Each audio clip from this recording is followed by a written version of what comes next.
Hallo miteinander, ich bin Nadine und heute möchte ich euch gerne den Milchpulverportionierer Powdy vorstellen. Ihr kennt sicher alle die üblichen Milchpulverportionierer, wie zum Beispiel den. Der hat 4 Fächli, also 4 Unterteilungen. Und man muss im Voraus hier abfüllen, wie viel Milchpulver das man braucht.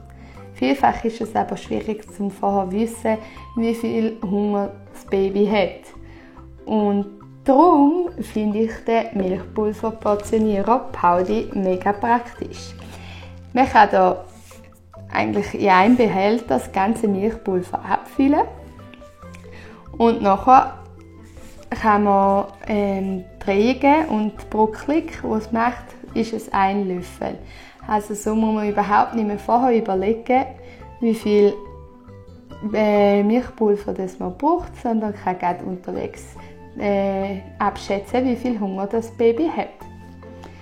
Genau, für den Powdy gibt es eine Liste im Internet, die ich euch noch verlinken.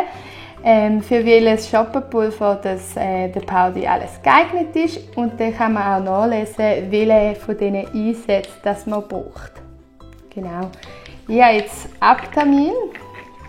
Ich habe jetzt zwar das Aptamil 3, das ist jetzt eigentlich nicht auf der Liste, und ich habe jetzt einfach den Einsatz für das Aptamil 2 drin, aber ich habe kontrolliert mit Löffel und mit Drehen ins Glas, und es ist eigentlich ziemlich gleich viel. Wir können das jetzt nachher auch noch schnell testen, und ja, komm, dann testen wir doch ganz schnell, und dann kann ich euch noch ein bisschen erzählen, wieso dass ich den so mega praktisch finde. Also, wir machen jetzt einfach mal 5 Löffel pro Glas. Genau.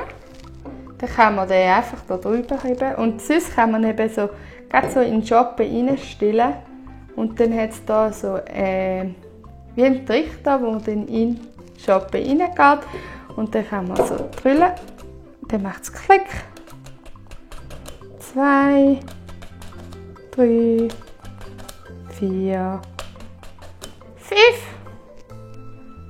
Genau.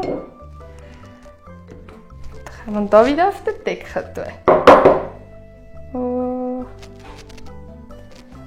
Ja, das sind jetzt 5 Löffel. Und jetzt können wir da noch 5 Löffel abmessen. 1.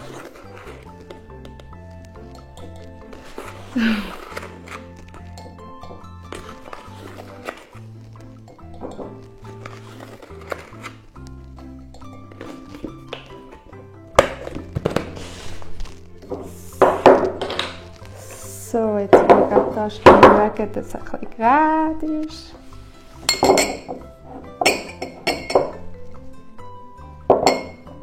Ja, jetzt ist es eigentlich. Ja, es ist eigentlich genau gleich viel.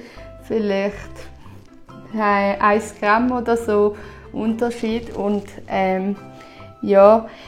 Daheim benutze ich es auch mit der Box, aber eben den Powdy finde ich mega praktisch für unterwegs, wenn man einfach dann die Thermosflasche mit Wasser mitnimmt, den Shoppen und den Powdy, und dann kann man da blitzschnell einen Shoppen machen unterwegs, und es ist mega einfach, man muss nicht immer vorher noch da stundenlang ablöffeln, sondern man kann einfach in einen Behälter das Schoppenpulver reinleeren, und dann hat man da tipptopp und fix. Fertig, ganz schnell. Ja, also ich finde den Powdy mega cool, und ich hoffe, ich habe euch da eine gute Empfehlung machen, dass ihr nicht mehr die ganze Zeit ablöffeln müsst. Also, dann wünsche ich euch Tschüss miteinander.